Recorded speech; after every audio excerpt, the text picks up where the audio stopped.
Sanibonani babukeli, sanibingelela. Igama lami ukhulekani wakamthetho endaweni yaseSikhawini eGobandlovu. Njengoba nazi ke babukeli ukuthi sila kwi-podcast yomkhanya kude TV, siyaluleka sinoza kwethu futhi nababenza amanye ama-podcast engizofisa ukuthi ngilekelele story zakhe noma kuyingxenye yezitori zakhe ekeke ikhulume. Ngiyafisa ukuthi nami ke ngifake isandla nanokunye kodwa engakusho angangifuni ukukhuluma igama lomuntu. Mhlawumbe isikhathi esiningi mangikhuluma ngingafihla amagama abantu ngoba suke ngisabela isithunzi salowo mndeni noma sakhe noma seyingane zakhe. Ngingabeka ukuthi angifuni ukuze kubonakale lowo muntu lo ngaphandle mayesho lo yena ukuthi cha mina nginandaba igama lami ngalikhuluma.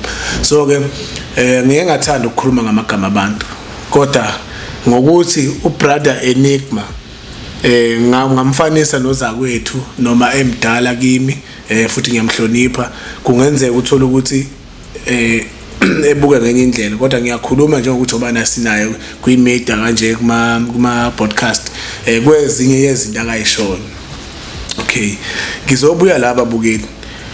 uEnigma izinto akayishoyo mhlawumbe mawulandelela ngokwenkolo ungasho ukuthi okunye kwakho kukhona, okunye kwakho futhi kungabibikho.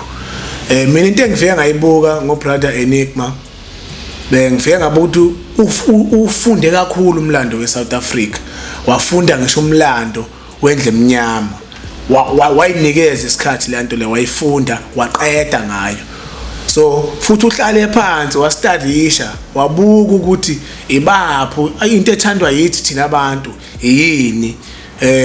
Why lento umuntu uzoyibuza ukuthi why ngisho lonto le ngiyithatha, ngifuna ukuyikhuluma la. Ubrother noma khona ivideo engayibuka ethi ama-2K uNkulunkulu akawafuni. Ngifuna ukuyisho lento le ukuthi khona into ekhunywa ngesizulu ukuthi isisu sikabani singcolile. So uma isisu sikabani singcolile bese kuqhamuka uNkulunkulu ethi ama-2K angwafuni. I-2K lizalwa bani? I-2K phela lizalwa yi-2K. Mhlawumbe dlalwa izizalwa yi-70s noma yi-60s. Okusho ukuthi ngoba ethi ama-2K awafunakali ngoba enza izinto engekho right, okusho ukuthi uthi nama-2K ayoshiswe ezulwini. Shuthi phela fanele ngishiswe nami engizala i-2K ngoba liphuma egazini lami, likuleli igazi leli lami leli. So ingakho ngisho ukuthi uma lento uyibuka ngokwenkolo ungacishe ube khona ukubona kukhona okunye ubone kungekho. Okunye nekhumbula ukuthi kunento ekuthiwa iBhayibheli. Ngiyazi lento lizoba ne-debate noma izothinta abantu abaningi. Ningizwa hla ayikho inkolo engizoyimenshina la, futhi ayikho inkolo engasho ukuthi ngiyayinyanya mina ngoba yonke inkolo ekhona la eSouth Africa sikhonza umuntu oyi-one uNkulunkulu. So angikwazi ukuthi ngoba mina ngiyisayoni, angikwazi ngoba ngiyisayoni ngigxeke enye inkolo ukuthi hayi la ekhona, kanti ekugcineni inkolo i-about ini ngoba i-about uNkulunkulu. Lona ngisho ngiphansi kombhede ngiyamkhuleka ebese inhliziyweni engilalele njengengane yakhe. So ke khona into ekuthiwa iBhayibheli. Into eyiBhayibheli babukeli asiyibuke kanje. Yinto manje ngathi akabe la noma umuntu owazi into eyenzeke eBhayibheli, ngathi eBhayibhelini ngathi akeze lapha phambi kwami manje, eze la izohlala la eduze kwami sikhulume uvuse interview sikhulume engitshena ukuthi yena wayekhona kwenziwe iBhayibheli, kwenziwa nezinto kwakukhulunywa ngazo. Okusho ukuthi into siyafunda ngamanye amazwi, into esiyifundile leya sayazi ngokuthi siyifundile. Awukwazi ukuhamba ngalokho bana kuyifundile uyishaya isifuba utshena abantu into oyifundile as if into wawuyibukela ikhona. Ngisho lokho ngoba ubrother Enigma ezinye izinto akayikhulumayo wayisuke ngekho nhlobo. Ngize ngifake iBhayibheli ngoba ngiyazi iBhayibheli ihlanganisa sonke, kodwa iBhayibheli kwakuyindlela yokuphila yomuntu eyayifike nabantu abathizeni ababehlakaniphe kakhulu, babona ukuthi thina as abanye abantu bolunye uhlanga mhlawumbe sithanda izimpi noma sikanjani. So wabuka lo muntu ukuthi athi ngibona ukuthi laba bantu yibo bonke nabathanda ukulwa emhlabeni, kodwa into awayenza waselikhipha iBhayibheli wathi bakhona abazolilandela khona abangebelilandela. Laba bazolilandela kusho ukuthi sizobe sengithola ingxenye ukuthi bona bebuye bolanda laba ngaleli iBhayibheli. So uyabona iBhayibheli vele belikhandela ukuthi thina sibe abantu, sibe imphumba, sibe into eyodwa, kodwa akithi sonke salilandela. So ubrother Enigma manje libambe iBhayibheli ehlezi nalo libeke la ubona ngathi uyalifunda awukwazi ukuyishaya isifuba ngento kanjalo. Mina sengafike ngitshelwe nje ukuthi ekhaya kwakwaba nomlilo wangena ngenhla wazophuma ngezandla bese ngithi ngizofundisa ngalonto ngishaya isifuba ukuthi okay ngize ngigxeke abanye babantu ngenxa yalonto.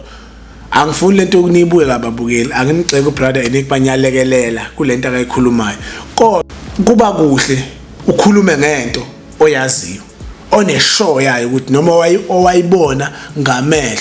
That's why namsikhathi mangihlala ngikuveza ukuthi lolu udaba lisuke ngilithole kubani ngoba ngento esixoxa umuntu ethi ucela ngimdlulisele yona kubantu mhlawumbe izobalekelela abantu bese ngiyayikhuluma but eyami mina ngayibona iyenzeka ngiyayikhuluma ngintshela ukuthi yimi ngikhona bephikisa abantu abaphikisayo kodwa ubrother Enigma ukwazi kulezi zinto zakhe uyaba mention abantu ngamagama. So uma mention abantu ngamagama usukukhombisa ukuthi ubhekene naye ngqo. So awukwazi kanjalo awubona mayithi yena uNkulunkulu ufike wakhuluma naye wathi ubani nobani uzohamba emhlabeni nabantu abaphikisana naye bazohamba emhlabeni. Ingoba vele thina as abantu kunezinto esikwazi ukukholela kuzona singakayiboni noma singakabi nayo ishow yazo. Vele mina uma ngizothola ukuthi kuthiwa mina ngingaphikisani mhlambe no brother Enigma why ngiphikisana naye ngoba ngisabela ukuthi ngizofa noma ngizovela inkinga ezongenza ngithatheke emhlabeni. Vele akekho ozophikisana naye makunjalo. Lokho fanele ukwazi. Wena manje ungaya kanjani umuntu ozokutshela ukuthi omunye ukhona osedlulile bephikisana nami njengamanje uma uqhubeka uphikisana nami uzodlula nawe. Mhlambe nami ngikhuluma kokugcina namhlanje kodwa ngoba ngilwi naye ngizama nami ukulekelela ezintweni akayishoyo ukuthi cha ey'ntweni mina ngifisa ukuthi mhlawumbe manje uyakhuluma ngazo akakhulume ngento owayibonile engakhulumi ngento eyayibhalwe phansi akangazi ukuthi iyabhalwa ba nakhona ezazi ngoba wayifica ibhalwe eceleni lento ibhalwe ubani yabo ngoba mina mangikhumbula kahle nje ngokweBhayibheli nami ngangitshenwa ngeke ngikwazi ukuthi ukutshena abantu ukuthi mina ngafundisa ukuthi ekhaya ngisakhule ngingazi ukuthi ngeke ngiye esontweni ngangitshela ukuthi iBhayibheli kwakuyimiyalelo eyishumi eyayiqoshwe etsheni eyayibhala ukuthi hlonipha uyihlo nonyoko ncinci ukuzakho zandezweni. Ingakho namanje ke kuthiwa umuntu ongangoma wakho fanele umhloniphe ngoba futhi uma uhlonipha ubaba uhlonipha umama uhlonipha ugogo uhlonipha ubani ekhaya izinsuku vele ziyanda wonothi singane ngabahlonipha abazali ukuthi iphele lapha iba namashwa kube nezinto engekho right ngayo igcine izibe ingane engathi manje njani iyadropa ngokwempilo yaphansi. So into le general nawe uyayibona ukuthi ukuhlonipha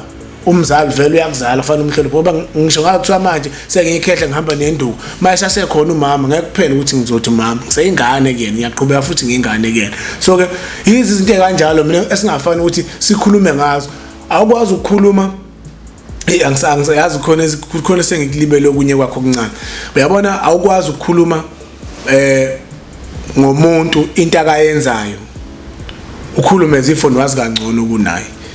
Mina ngifuna uqamba ngibonile abanye bethi brother Enigma unamanga cha mina ngisho ukuthi unamanga ngithi mina lento kodwa uma uhamba ngokwenkolo uzoyicisha uyibone ikhona ingekho enye yasikhona ozokhona ukuhlukanisa. So ke angikwazi ukufika mina ubrother Enigma into akayishoyo ngithi i-wrong noma ngisho ukuthi uyabheda cha ngeke ngikwazi umdala ngiyamhlonipha loya muntu loya unezingane engicabanga ukuthi makuthiwa ngikhuluma kabi ngazi ngathi awulona ukhuluma ngobaba wethu kanje. So ke ngihloniphe naphela ngihlonipha nomndeni wakhe. So nami bengithi angilekelele into nakayishoyo ukuthi kodwa mina ngineshoyo kulezi zinto wayifunda phansi kufanele ke ngibeka lokho nje ngibeka ngesimo sokuthi uyabona mhlawumbe asilungise indaba la kaNkulunkulu ukuthi mhlawumbe mina ngosiko lakithi ke ngoba mina ngiyindoda ekholela kakhulu emasikweni nenkolo futhi ngiyakholela kuyona kakhulu ngoba nje sonke sithandaza umuntu oyedwa. Ingakho ukubona kungabalekile ukuthi sizi inkonzo ngokuhlukana kwethu sixekana ugxeka umuntu okhola kwenye inkolo ukuthi cha lo akekho right kanjani umgceka kanjalo umuntu egcineni sibiza igama eliyi-1 ngoba iBhayibheli engiliphatha mina eZayoni iBhayibheli eliphathwa womunye kwenye inkolo liyafana neliphethwe yimina. So ukusho ukuthi sikhuluma ngoNkulunkulu. So asibuyela endabeni kaNkulunkulu ukuthi uNkulunkulu mhlawumbe kuze kufike igama uthi uNkulunkulu mhlawumbe lifika kanjani akulona ulwazi engasho ukuthi luphelele kodwa ngengilibona ngokwasemhlabeni ukuthi cha ilona ngempela ngoba uma uzala umama uthi mama uphinde ube nomkhulu ube futhi nokugulu kanjalo. So uyabona lento manje iqhubeka ihlehle ibuyele emuva ayisabizeki ngalendlela ongayibiza ngayo ngoba uzothi umkhulu wokhokho bomkhulu boNkulunkulu bami angithi yabona siqala lapho uNkulunkulu siyangena uNkulunkulu manje usehlanganise yonke lento le kwavele kwathiwa manje uNkulunkulu.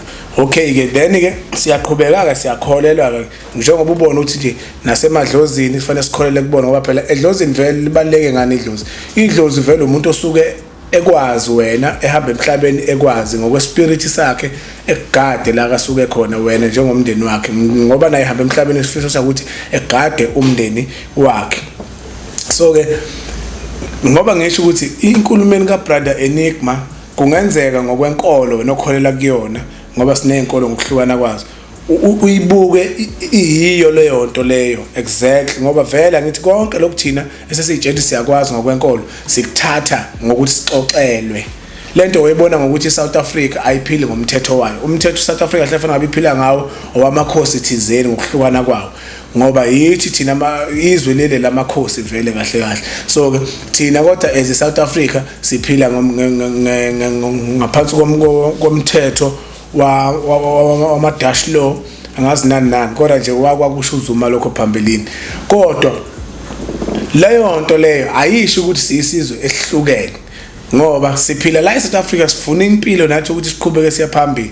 So ke uBrother Enigma babukeli angimgxeki namanje ngiyigcizelela le nto leyo. Ngiyazi omunye umuntu uzothi hayi wena ugxeka abanye abantu, cha ngiyacela kungafiki lapho. Mina nami ngiyalekelela ezinkulumeni zakhe. So ngoba ebekileke nje lapho naye izinto wayeyitshenwa leziya.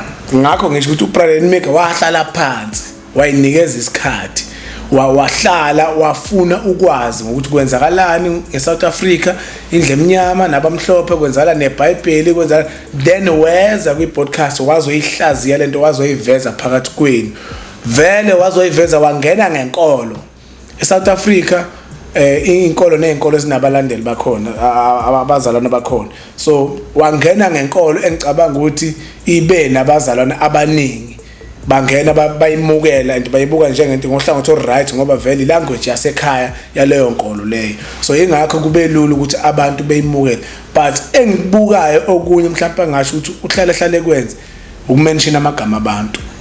So awukwazi ukuthi omunye umuntu enze into yakhe ngento akakholele kuyona njengoba nami ngikholela kulonto bese ngithi nina cha miyeke noBrother Enigma unephutha kufanele nikholele kulento engisho mina ngimfundisi anginyanga ngiyimi nje ukhona kamthethwa oyicakekele ngokwasemhlabeni kodwa osaqhubeka saphila kuze ngilinde insuku zami zokugcina emhlabeni ngize ngihambe nami ngifisa ukuhamba kukhona indima engidlalile ke emhlabeni njengoba nje nami ngahlala nje ngisejele ngahlaziya kahle izinto zami ngathi mangiphuma khona ukugcina ngiboshwa ngathi cha nami ngifisa ukudlala indima yokulekelela ngoba izinto eziningi engibuke zenzeka izinto ebenganakeki. So ke ingakho ngithi ake ngilekelele nami enkulumeni kaBrother Enigma niyibuke nje nani ngamehlo onke ningayibunga ohlangothi olulodwa futhi singayigxeki ezinye izinkolo.